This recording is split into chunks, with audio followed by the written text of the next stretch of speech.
As a kid, I used to say, when I grow up, I want my own house with a big backyard, vegetable garden, wraparound porch, and basketball hoop, yeah.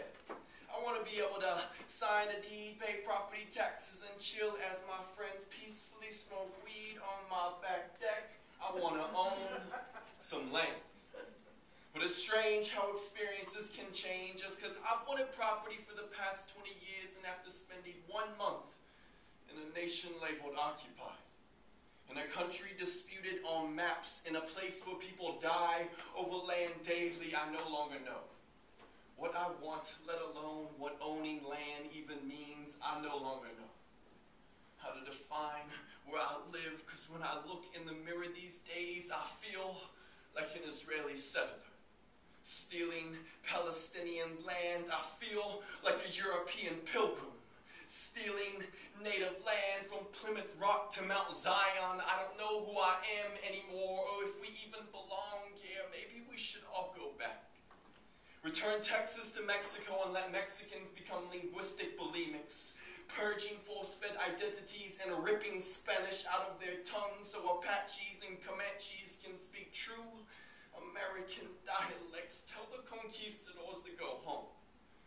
The Aztecs do not need their culture to be swallowed and regurgitated back with a Spanish flavor. They are fine without your imperialistic culinary skills, so maybe we should all go back.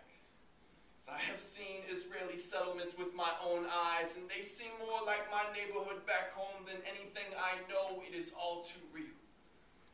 Those settlers stick out like sore thumbs, the same way I would look if all the natives had not been killed before I was born. I have reservations about how we treat the survivors of this forgotten genocide, because the pockets of land we have given them seem more like the refugee camps I just came from in Palestine. Who owns this land?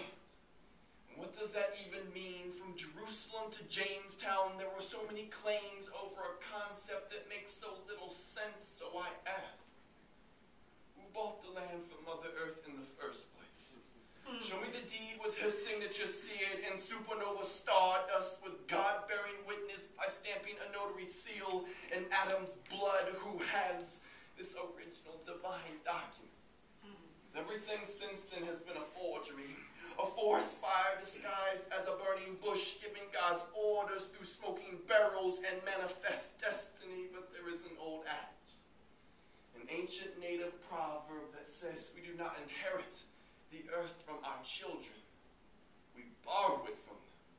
And there is no room for ownership in this equation. We are tenants of the future, leasing land that never was and never will be ours. It is strange how an experience can change you so much, because lately I've realized the only thing you can own are your memories, your dreams, your experiences in this life. For the past 20 years, I spent all my money on objects and never understood how I was an occupier on stolen land. It took 1 month in a land they call holy me to understand how fractionalized my views of reality really were. We own nothing but our minds, and the United States always has been and always will be an occupying colony. So maybe it's time to start giving the land back to those who were clearly here before us. Maybe it's time to start owning our minds.